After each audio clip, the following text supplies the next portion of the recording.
welcome to my YouTube channel. Helsinki, Finland. So siya sa idols ko. Since birthday niya.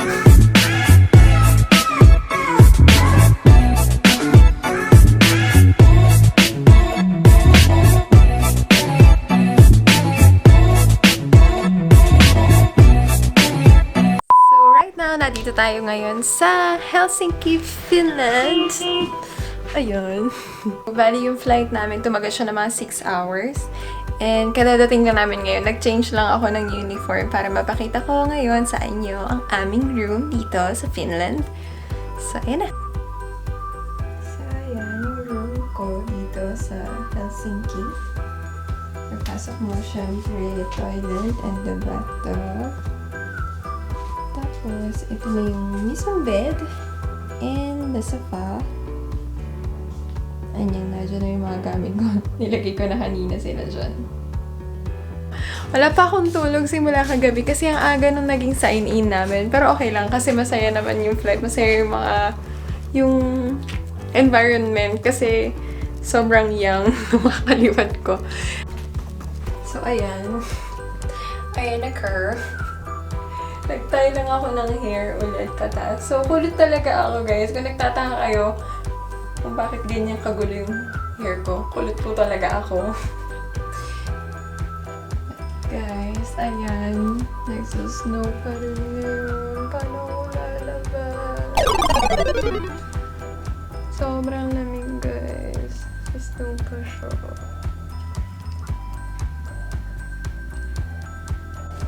So, hi guys, nagising lang ako.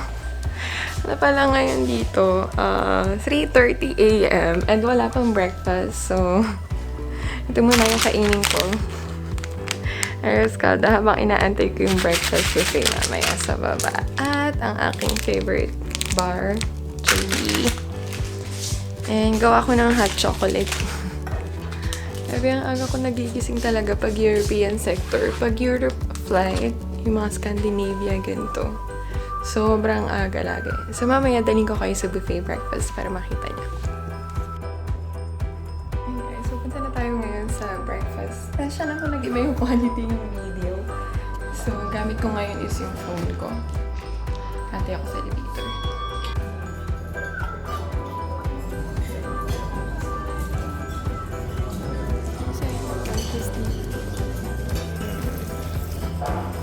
Hey guys, pwede ka mamili dyan.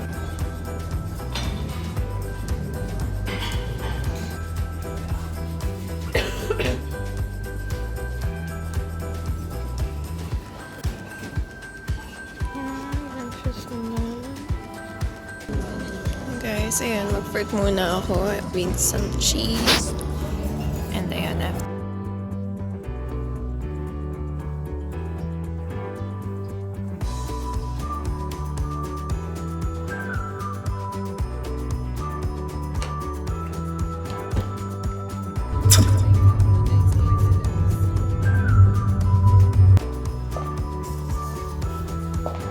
So, ayan guys, kailangan ko nang bumaba at mag-prepare kasi pick-up time na natin.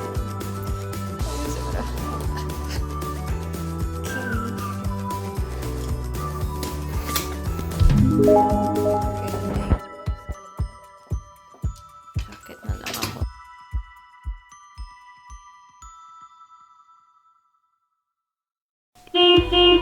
So guys, nag-order lang ako. Chicken noodle soup at syempre wheat wrap. And binigyan nila ako ng ibang bread.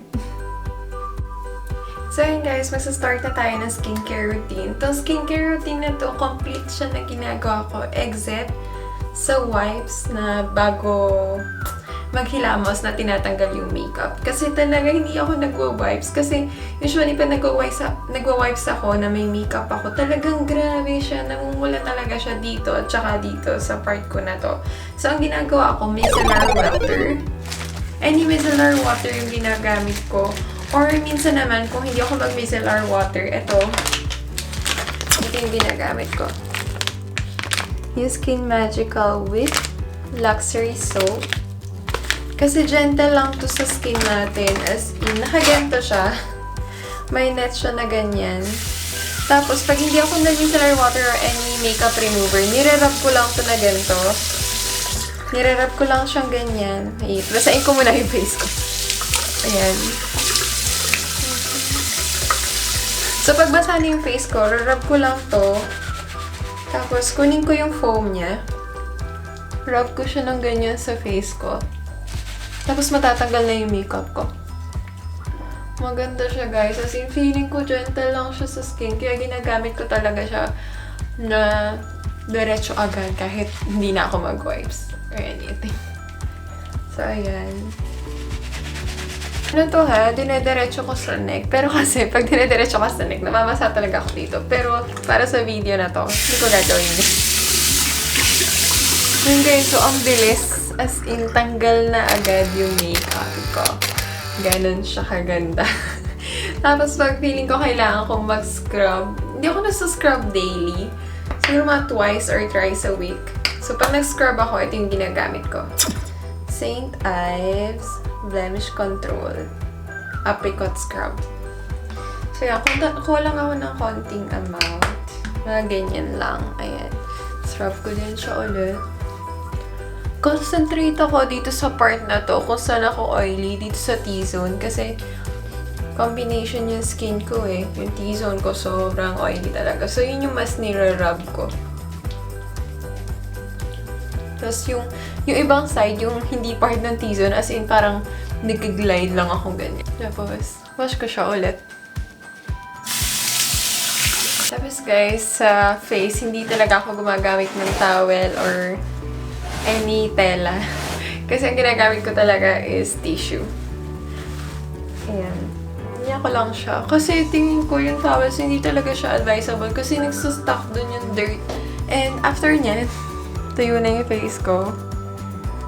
Ayan, wala na akong makeup or anything. Clean na siya. Ito yung toner na ginagamit ko.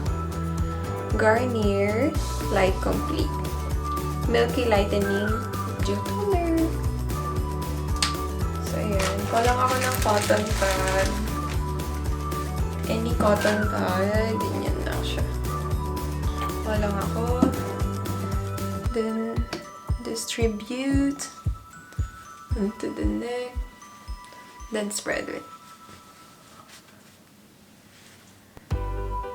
Pag yung dumadaan na kayo sa bandang dito ng eye, gentle lang. Dahan lang. Sensitive part yun. Saan siya nasa eyebox? Since birth po yan. So yan. O, diba? Clean na siya. O, wala na siya. Serum. And Drops of Youth by Body Shop. Ko lang siya ganyan. Isang drop lang. Pagka-squeeze ko ganyan. Ayan. And then, ko lang siya. Spread ko muna siya. Gamit naman ako ng Acne. Ito guys. Face roller. Nasira na siya. Actually, ayan. Ganyan siya dapat. May maliit na part para sa mga size like under eye. And ito naman sa bigger size. Ayan. Nasira na siya. Nabasa ko siya. Meron din ako ng gua siya. Yung parang heart shape. Maganda rin yun pang squeeze na ganun. Pero ayun, nabasag ko din yun. So ito, kakabasag lang din niya. So gamitin ko muna yung malaking part. Maganda itong ilagay sa ref. Kasi pag nilagay mo siya sa ref, tapos ginamit mo siya sa Facebook, grabe, sobrang relaxing. Tulog ko na. So ganun ka-okay yung feeling ko para sa kanya. Yan. Spread ko lang muna yung serum ko. Pero actually, hindi ka dapat dito nagsa-start. Pero spread ko muna yung serum, kaya nag-start ako dyan. So dapat nagsa-start tayo sa bandang neck. Yan. Back of the neck. 10 times daw dapat. Yan.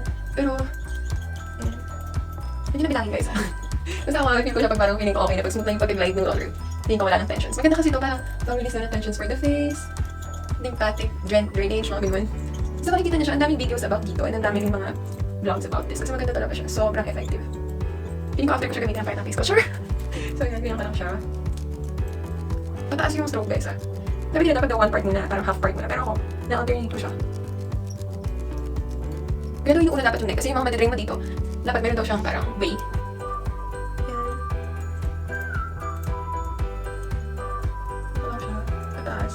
Para sa ating makunat na noo, naman ako sa tatay ko.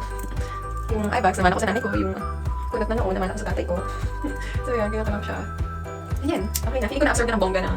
So kaya ito, gagamitin ko siya para sa eyes. naman is nasa bahay lang, ginagamit ko itong cream na to.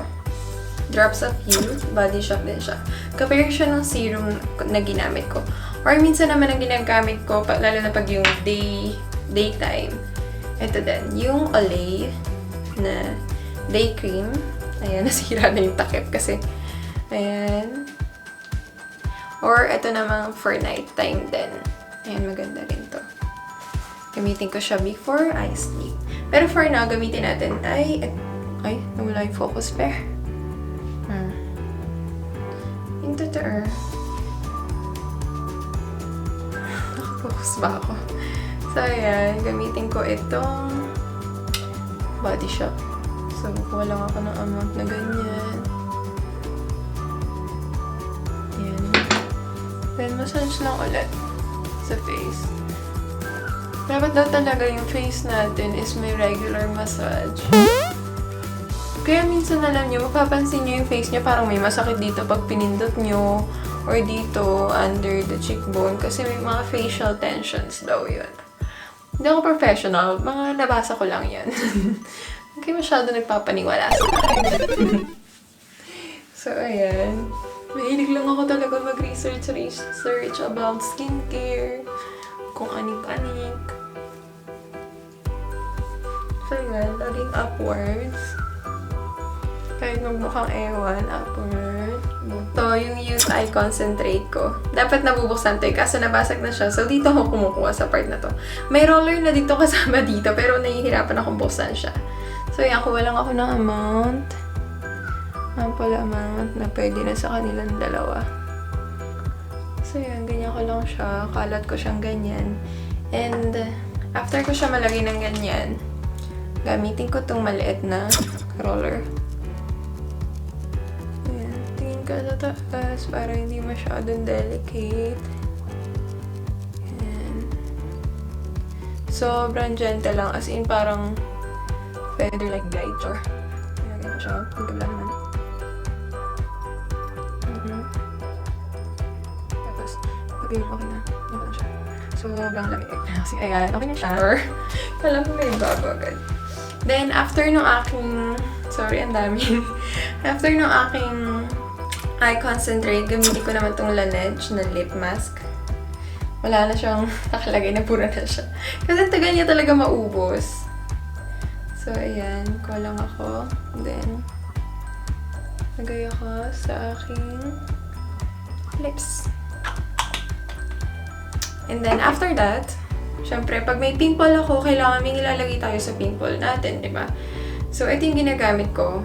Lagi ko lang itong nafi-freeze sa Body Shop. So, ayan. Tea tree oil to. Tapos, lagay mo lang siya the dot. Kuha lang akong konti. Tapos, kung saan lang ako merong, parang tingin ko is... Ayan. So, that's it guys. Yun yung skincare routine ko. Sana may mga natutunan kayo kahit pa paano sa skincare routine na yun. At kung ano pa yung mga videos na gusto nyong gawin ko or i-share, just comment down below. Please like this video and share it to your friends. Subscribe na din kayo sa akin.